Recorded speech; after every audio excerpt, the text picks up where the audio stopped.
Please, don't close your eyes on me now, Leila cried, rain dripping from her lashes as she held the stranger's freezing face in her hands. Somebody help! I think he stopped breathing. Welcome to Tales of the Fireplace family. Here we share stories that remind us of one truth. Love and loss touch every soul, no matter who we are. We never know when, how, or why. But love always finds us, and its stories deserve to be told. If you're new here, subscribe and hit the notification bell so you never miss the moments that change everything. And to our returning hearts, thank you. Your presence keeps this fire burning. Stay with us till the end, share your thoughts, and tell us where in the world you're watching from. Let us continue. The storm had rolled into Washington, D.C. without warning, one of those harsh, punishing rains that made the city feel smaller, darker, and somehow lonelier. Leila Jackson stood at the front doors of the Giant Food in Columbia Heights, watching sheets of water slam against the parking lot. Her shift ended 15 minutes ago, but she waited, hugging her backpack against her chest like a shield. At 17, she looked older than her age. Life had carved that seriousness into her. Her mother was on her third double shift this week, and the bus she usually took was delayed because flooding swallowed half the streets. The smell of wet carts, cold air conditioning, and floor cleaner clung to her clothes. She ignored the ache in her feet. She always did. Workers laughed behind her near the time clock, but Leila stayed quiet. She hated drawing attention, not because she was shy, but because people tended to see right through her. They saw the struggling girl, the girl always making do, the girl nobody ever chose to stay for. She took a small breath and stepped outside. The wind slapped cold rain across her face, sharp as needles. She hurried under the store's awning, pulling her cheap hoodie tighter around her. Lightning flashed. The storm smelled like metal and river water. Across town, in a penthouse overlooking the Potomac, William Hudson sat alone in his sleek office, ignoring the storm rattling the glass walls. His assistants had begged him to cancel today's charity meeting, but William pushed through, gripping his cane harder than usual. His doctors told him his blood pressure spikes were dangerous. But men like William didn't listen. Men like him pushed, drove, endured. Tonight his heart felt heavier than normal, tight, throbbing, with a strange pressure behind his ribs. He chalked it up to exhaustion. He always did. On his way home, the storm forced his driver to reroute. Visibility dropped. Traffic snarled. Somewhere between frustration and dizziness, William insisted he'd walk the rest of the way to clear his head. He stepped out, gripping his coat collar against the raging rain. He didn't make it far. Back at Giant Food, Leila froze when she heard a faint thud, soft but out of place, near the loading dock around the side of the store. It sounded like something, or someone, had hit the ground. Her heart jumped. She hesitated. Rain pounded. Thunder cracked. Workers were already clocking out and heading toward their cars. The safe thing to do was ignore it. But something in her chest tugged hard. Her feet moved before her fears could stop them. She ran toward the sound. Guilt trip reflection. If you've ever been the kind of person who checks on someone even when no one else does, this story might sit heavy with you. And maybe you shouldn't watch it alone. Rain pounded the metal siding of the loading dock as Leila rounded the corner. The storm was so loud she almost missed the sight of him. A man lying half-slumped against the concrete wall, one hand weakly pressed to his chest, his gray hair slicked flat against his forehead. Water pooled around him, soaking his expensive wool coat until it clung to him like heavy clay. Leila froze. For a heartbeat, she couldn't breathe. Then the fear snapped her into motion. "Sir," she called, stepping closer though the wind shoved against her. "Sir, can you hear me?" His eyelids fluttered. His lips moved, but nothing came out. Leila dropped to her knees beside him, ignoring the cold water seeping into her jeans. Up close, she could see the tremor in his fingers, the bluish tint creeping into his lips. She'd seen people collapse before, in school, on buses, outside the laundromat, but this was different. He looked fragile, almost hollowed out by something deeper than the storm. Her shaking hand hovered over him before she found her voice. "Okay, okay. You're not alone. I'm right here." He attempted to lift his head. I just need a moment," he rasped, breath shallow and unsteady. "No, you need help." She reached for her phone, but the screen was dead, waterlogged from the earlier drizzle. Panic surged through her. The manager had probably already left. The storm drowned out her shouts. The man tried to sit up again and collapsed into her arms. "Hey, hey!" She cupped his cold face with her palms, forcing him to look at her. "Stay with me, please. You hear me? Stay awake." His eyes, tired and unfocused, blinked slowly. For a second, Leila saw something break inside him, fear, old grief, something he'd kept buried for years. The storm raged harder. She slipped her arm behind his back, trying to brace him. "I'm gonna get you inside. Lean on me." He didn't argue. He didn't have the strength to. Leila pushed with every ounce of energy she had. He was heavier than he looked, and the slick ground made each step a battle. But she kept going, teeth clenched, heart pounding, dragging him inch by inch toward the back entrance. Just before they reached the door, he whispered, barely audible over the rain, "Why? Are you helping me?" Leila swallowed, breath hitching. "Because nobody deserves to be left out in a storm." Something in his expression softened, a small, aching vulnerability that didn't fit a stranger at all. Inside the back hallway, fluorescent lights buzzed overhead. The sudden warmth hit both of them at once. He sagged against the wall, exhausted. Leila knelt in front of him again. "Sir, what's your name?" He hesitated. Then, "William." She nodded slowly. "Okay, William. You're safe now. I promise." For the first time, he believed her. If you've ever pulled someone out of a storm, literal or emotional, you know how heavy that choice is.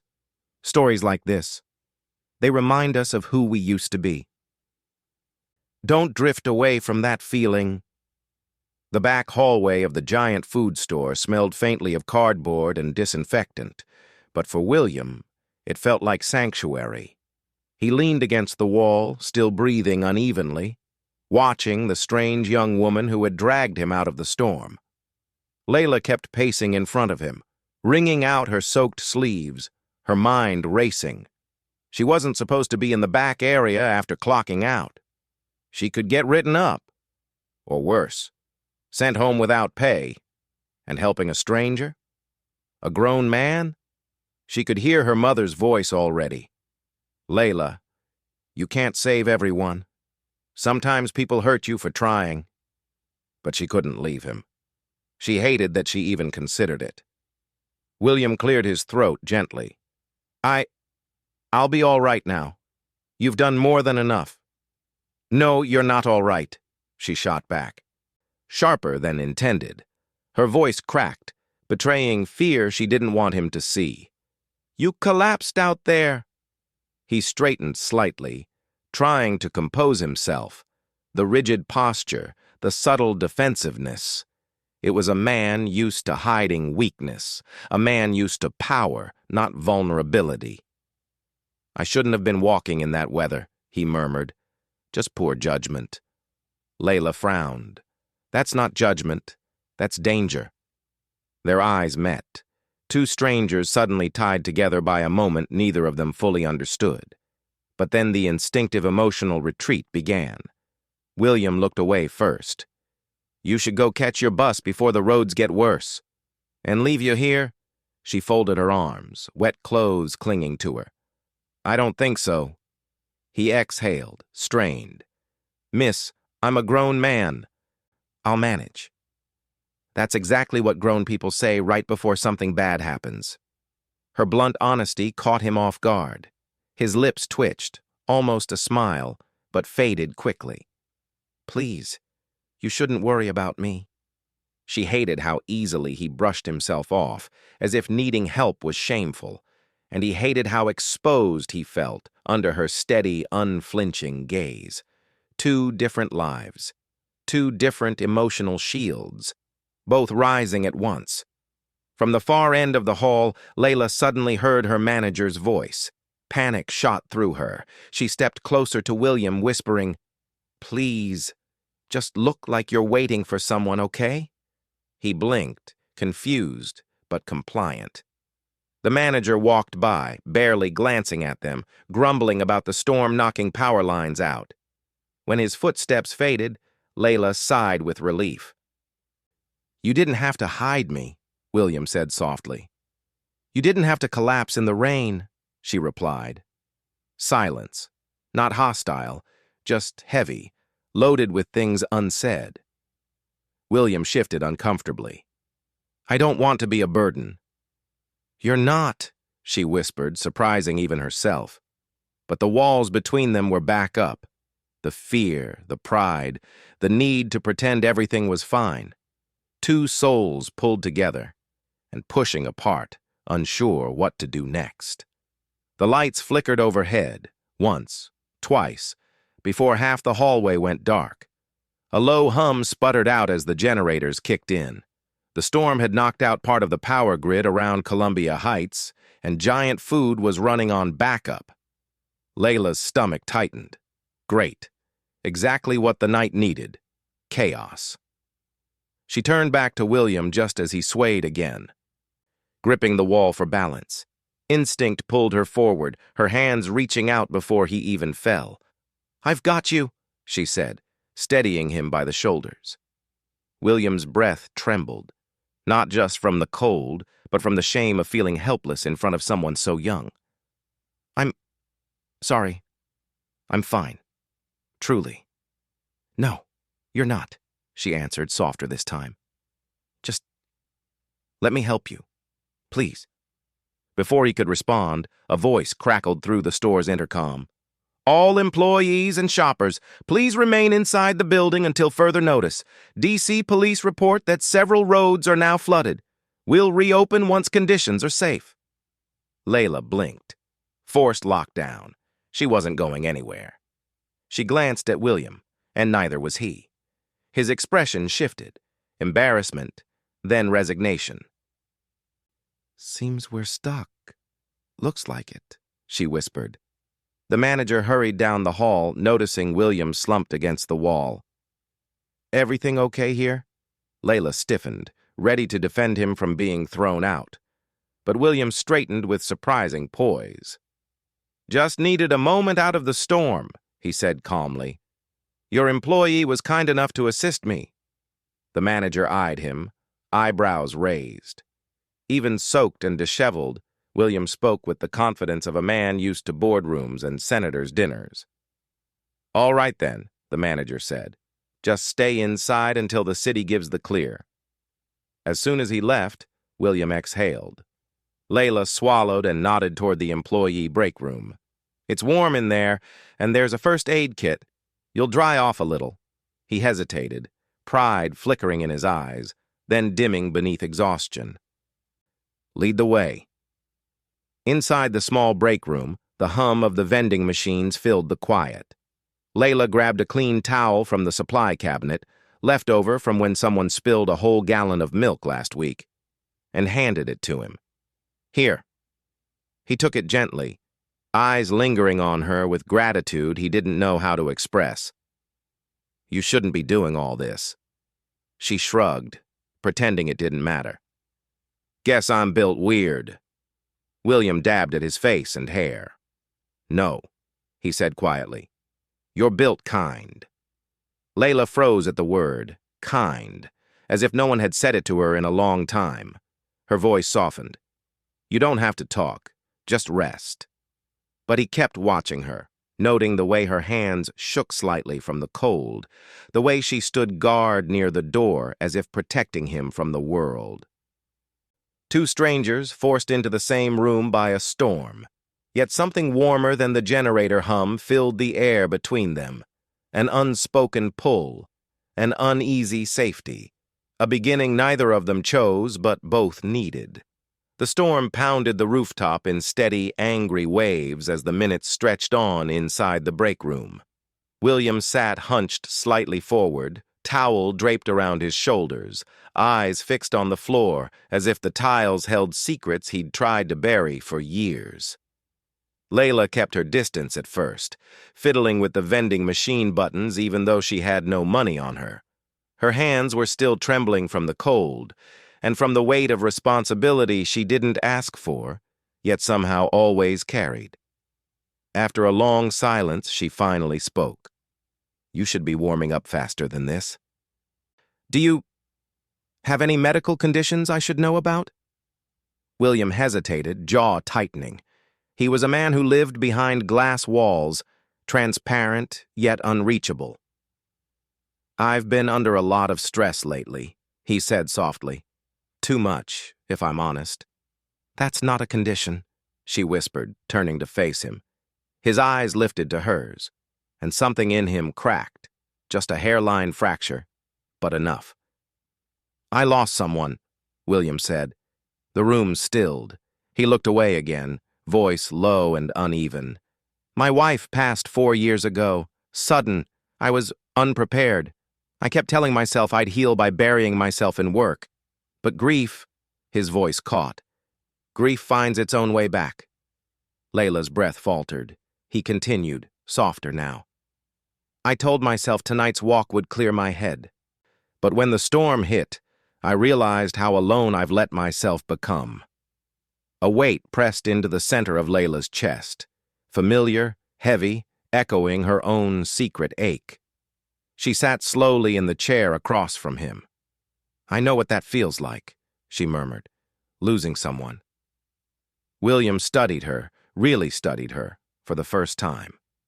"My dad left when I was little," she said, her tone distant as if reciting someone else's story. "One day he was there, next day he wasn't. No note, no call, just gone." A long silence. Only the storm filled the room. "I keep telling myself it didn't matter," she added, voice barely holding steady. "But some days I feel like he left because I wasn't enough." William's expression shifted. Pity? No. Something deeper. Something like recognition. "You were a child, Leila," he said, his voice unexpectedly firm. "There's nothing you could have done to make a grown man leave." She blinked hard as if the words cut through walls she didn't know she'd built. Their wounds, different yet painfully similar, hung between them like shared breath. For a moment, they weren't a billionaire and a teenage grocery worker, just two humans, hurt, abandoned, trying to make sense of the pieces left behind. A soft buzzing noise startled them both, the storm rattling a loose ceiling vent, but neither moved. They stayed facing each other, heavy truths laid bare on the cheap break room table between them. It felt like the air shifted, like something fragile had begun to stitch itself. If you've ever carried a wound you never told anyone about, a wound that changed how you breathe, how you love, don't walk past this story. Let it sit with you. Let it remind you you're not the only one trying to mend in silence. For 3 days after their official hospital discharge, Leila lived in a strange, quiet glow. A soft warmth she didn't fully understand.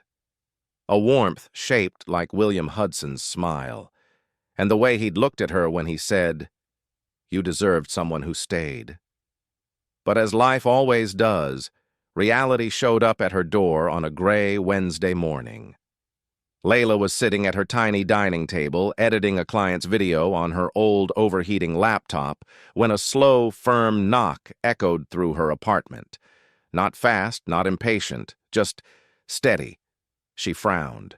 No one visited her unannounced. Not in this neighborhood. She opened the door halfway, and the breath left her chest. Standing in the dim hallway was William, dressed differently, softer, navy sweater, no coat. Hair still damp like he had walked through light rain just to get here. He offered a small, vulnerable smile. "Hi, Leila." She blinked. William? Are you okay? What are you doing here?" He swallowed gently. "I needed to see you." Her heart kicked. She let him in. He stepped into her small living room like it was a cathedral. He turned slowly, taking in her modest space, her paint-splattered mugs, the thrift store furniture, the string lights she used as lamps. No judgment in his eyes, just something else, something soft. He sat down, exhaled, and rubbed his palms together. "Can I be honest about something?" Leila nodded, easing into the chair across from him. His eyes glistened, not tears, but the shine of someone dropping every shield. "No one takes care of me, Leila." The words came out like a confession. "Everyone wants something. Everyone expects something, even when I'm sick, even when I'm tired. I'm never allowed to be just a man." Leila's chest tightened. He looked at her, really looked. "But that night, in that storm, you didn't see money, or power, or status." His voice softened. "You just saw a human being who needed help." Leila swallowed hard, feeling something bloom painfully behind her ribs. He looked almost ashamed as he whispered, "I don't know how to handle that." Leila reached across the table, her hand brushing his, not intentionally at first, but his fingers curled gently around hers before she could pull back. Her voice came out warm, steady. "William, nobody deserves to go through life alone, not even the strongest man in the city." His Adam's apple bobbed. "Leila," he said quietly, "I keep replaying that night in my head. The storm, you kneeling beside me, your voice telling me I wasn't alone. I've been in boardrooms with presidents, billionaires, and kings, but no moment has ever stayed with me the way that one has." The room felt electric, charged, tender. Her heart thudded in her chest. "William," she whispered. He squeezed her hand slightly, eyes searching hers. "Do you ever think about it, too?" Leila inhaled sharply, then slowly, softly. "Yes, more than I should." A quiet beat passed. His breathing deepened. Hers matched it. Then, a soft vibration broke the air. William's phone, buzzing, again and again. He closed his eyes, jaw tightening as if the world had impeccable timing when it came to ruining moments. Leila hesitated. "You should get that." He shook his head immediately. "I don't want to." But the buzzing didn't stop. It intensified. Finally, with visible frustration, he pulled the phone out. One glance. His face fell. Emotion drained out of his eyes. Leila's stomach dipped. "What is it?" He swallowed, eyes still fixed on the screen. When he finally lifted his gaze, his voice was low, rough, and completely stripped of its earlier warmth. "My past, the one I hoped would stay buried." He exhaled shakily. "It just found me." Leila's eyes widened. "William, what does that mean?" He stood slowly, like every muscle in his body suddenly weighed 100 pounds. "It means the storm isn't over." A single tear threatened his left eye, but he blinked it away quickly. Then he whispered, "I don't want to drag you into this." He walked to the door, paused, looked back at her with heartbreak written across his face. "But I think it's too late." The door clicked softly behind him. Leila sat frozen, hand still warm where he held it, her heart trembling, her breath uneven. Whatever was coming next, it wasn't small. It wasn't simple. It wasn't safe. It was a storm of its own. That night, sleep refused to visit Leila. Every time she closed her eyes, she saw the look on William's face. Fear, regret, and something else. Something like losing her before he even had her. By morning, she was pacing her small living room, replaying every second of his visit. What past? What storm? What was he trying to protect her from? Then, her phone chimed. A text. From a number she didn't recognize. I'm sorry for last night. Are you home? William. Her heart jumped. She typed back quickly. Yes. Are you okay? No reply. Only silence. 5 minutes later, a knock at the door shattered it. The man who looks nothing like a billionaire. Right now, Leila opened the door to find William standing there, but not the William she knew. His hair was uncombed, his clothes wrinkled, his eyes red, exhausted, carrying the weight of someone who had not slept. He didn't greet her, he didn't smile. He simply whispered, I didn't know where else to go. Her chest softened instantly. William, come inside. He stepped in, running both hands through his hair in a shaky, frustrated motion. For the first time since she met him, he looked breakable. The truth he's been hiding. They sat on the couch. William leaned forward, elbows on his knees, breathing hard. Leila waited. Finally, he spoke. The message I got last night, it was from my father's lawyer. Leila's eyebrows knit. I didn't know you were close with your family. A bitter smile curved his lips. I'm not. He exhaled shakily. Before my father died, he left behind problems, business enemies, people he hurt, secrets he buried. And now those problems are resurfacing, years later.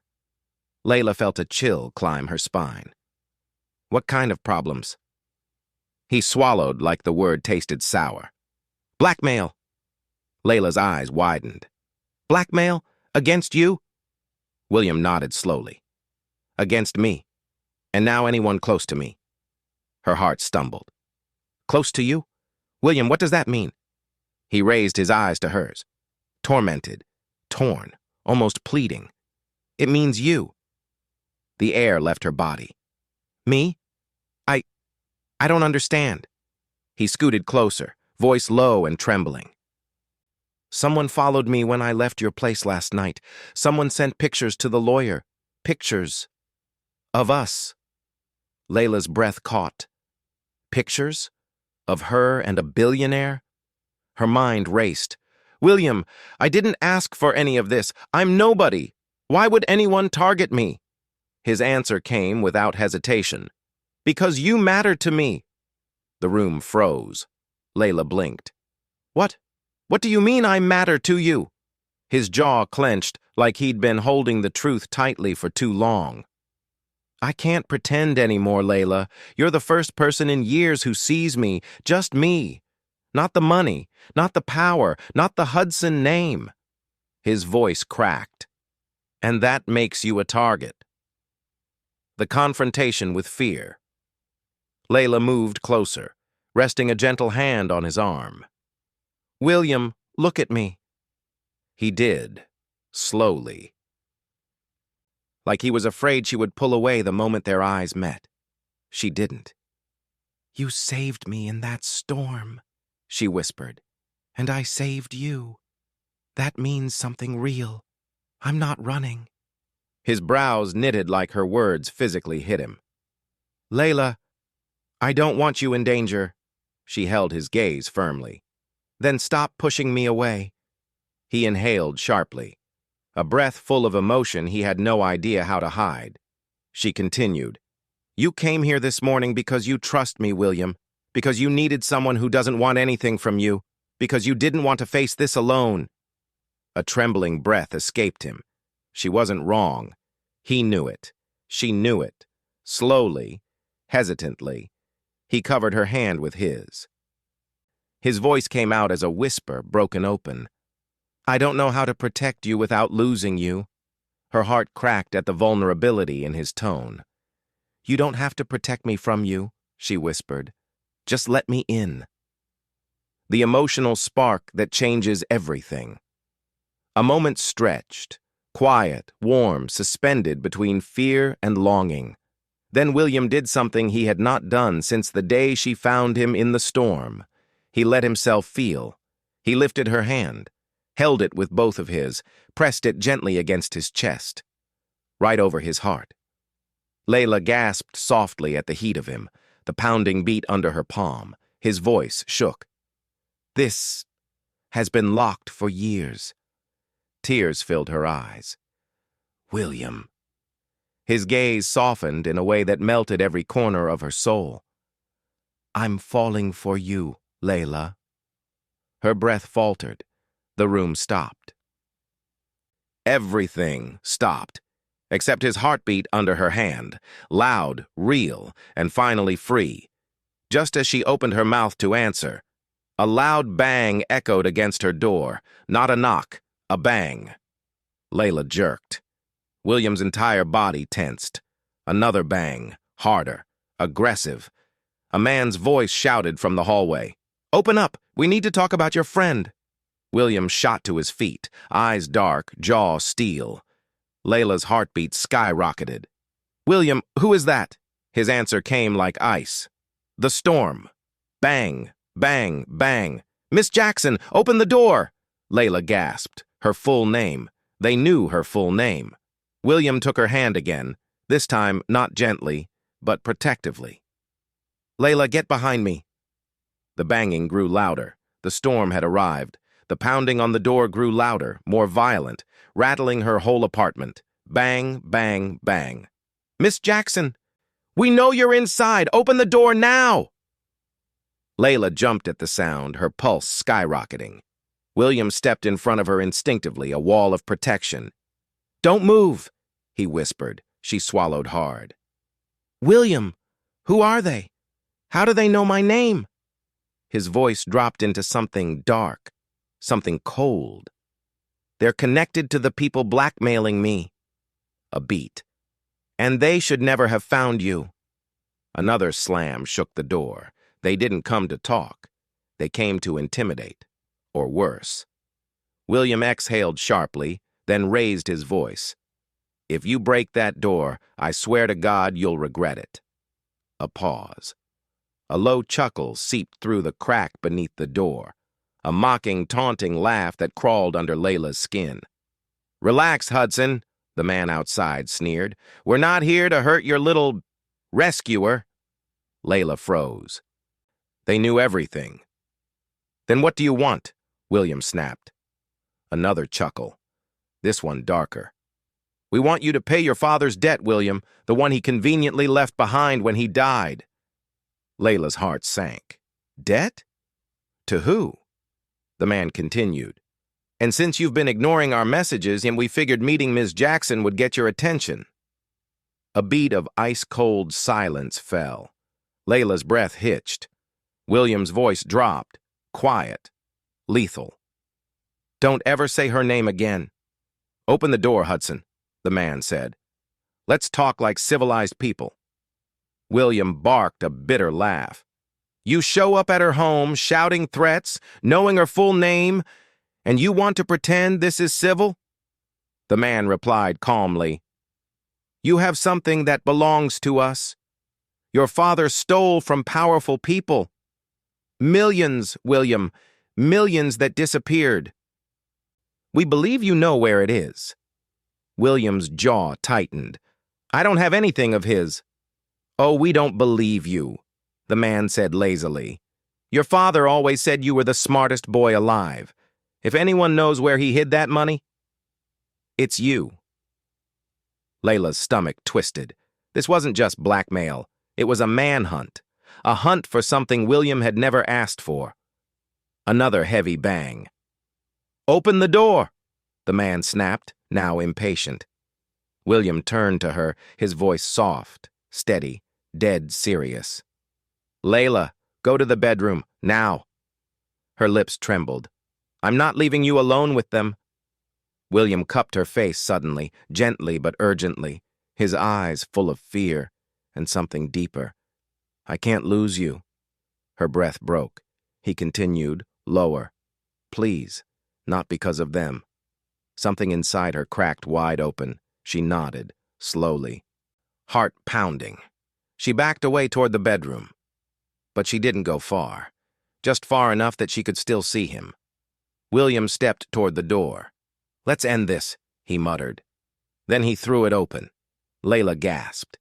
Two large men stood there, dark coats, hardened eyes, the type of presence that filled the hallway with threat. The taller one smirked. "Morning, Hudson."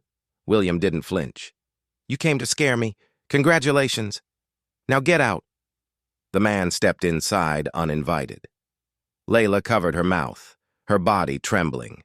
The other man followed, whispering, "Small place. Surprising for someone worth billions." William ignored the jab. "Say what you came to say." The leader stepped close to him. Too close. "Find the money your father hid. You have 72 hours. "And if I don't?" William asked quietly.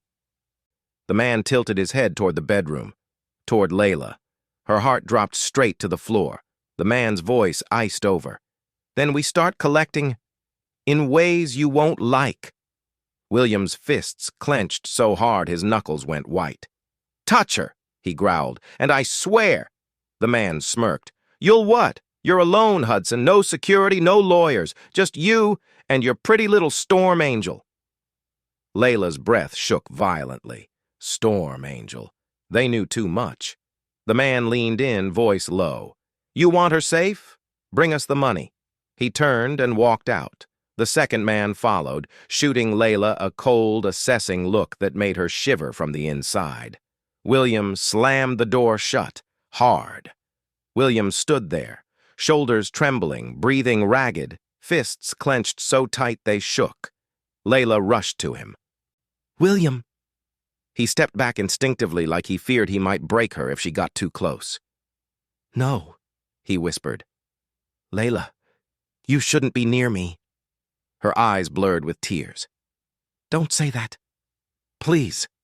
"You saw what they did," he rasped. "You heard them. They will hurt you.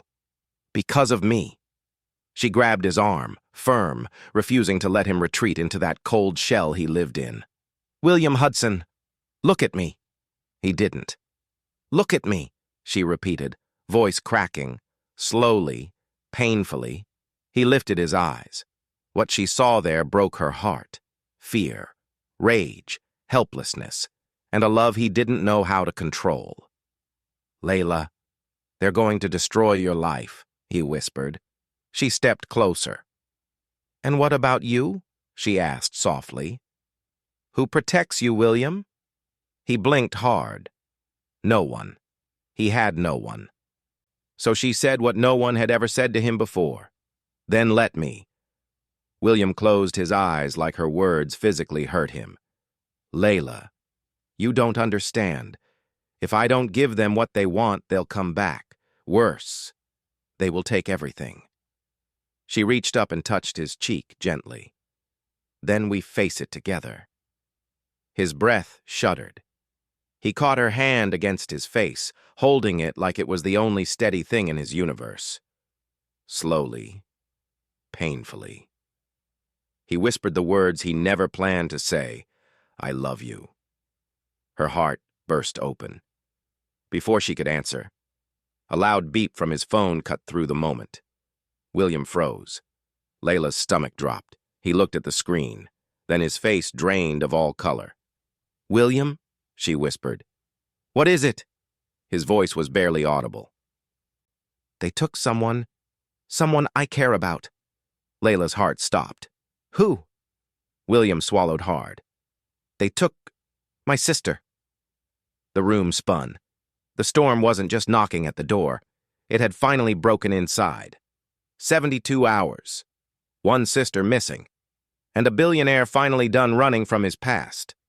William and Leila drove through the early gray morning, the sun barely scraping the horizon over the Potomac as his car pulled into an abandoned shipping yard near the Washington Channel. It was silent. Too silent. The kind of quiet that felt like the breath before a scream. Leila's hand rested on his arm. "You won't face them alone?" she whispered. He looked at her, the girl who had dragged him in from a storm he thought would kill him, and instead became his shelter. "Leila," he murmured, voice breaking, "I don't deserve you." She squeezed his hand. "Yes, you do. And today, we end this." Before he could respond, a black SUV rolled out from behind a warehouse. The men stepped out. The same two who'd stormed her door. But this time, they didn't look smug. They looked rattled.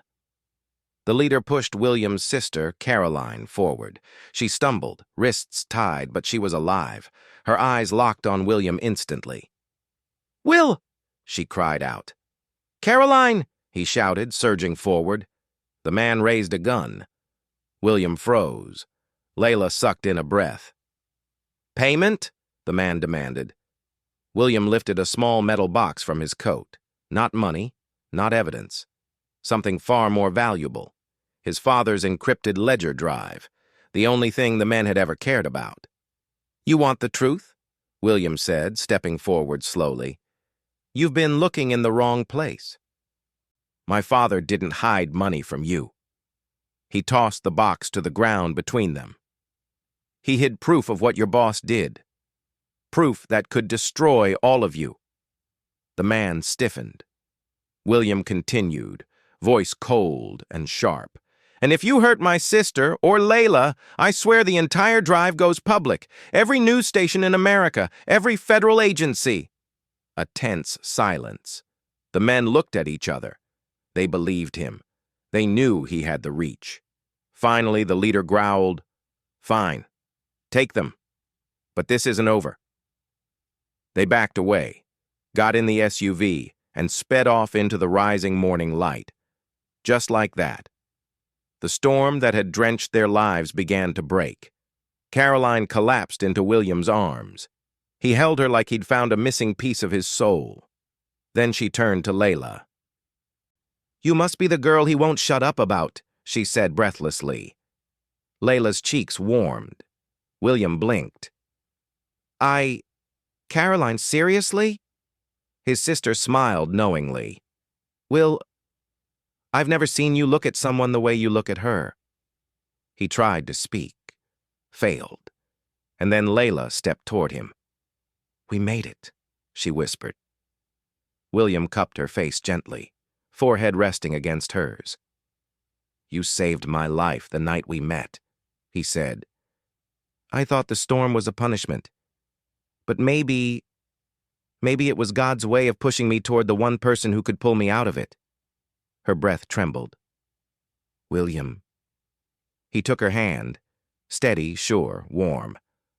"Leila Jackson, stay with me. Not because I'm wealthy, not because I'm broken, but because you make me want to be a man worthy of being loved." Her eyes flooded. She didn't hesitate. "I'm already yours." He kissed her, softly, slowly. The kind of kiss that tasted like sunrise after a long night. A kiss that healed, a kiss that promised, a kiss that melted her heart, just as the title said. If you've ever loved someone who pulled you out of your darkest storm, someone who reminded you that you still deserved warmth, comfort, and a second chance at life, don't leave this channel without staying close. Stories like this are reminders of what the heart still hopes for, even when the world feels cold. What would you rate this story from 0 to 10? And where in the world are you watching from? Drop your country in the comments. Let's build a global community rooted in kindness, love, and second chances. If this story touched your heart, please subscribe and share it with someone who would enjoy it too. Your support brings us closer to our 1K subscriber milestone and fuels our mission to create more emotional stories centered on resilience, healing, and Black excellence. Thank you for being part of this journey with us. Your presence truly matters.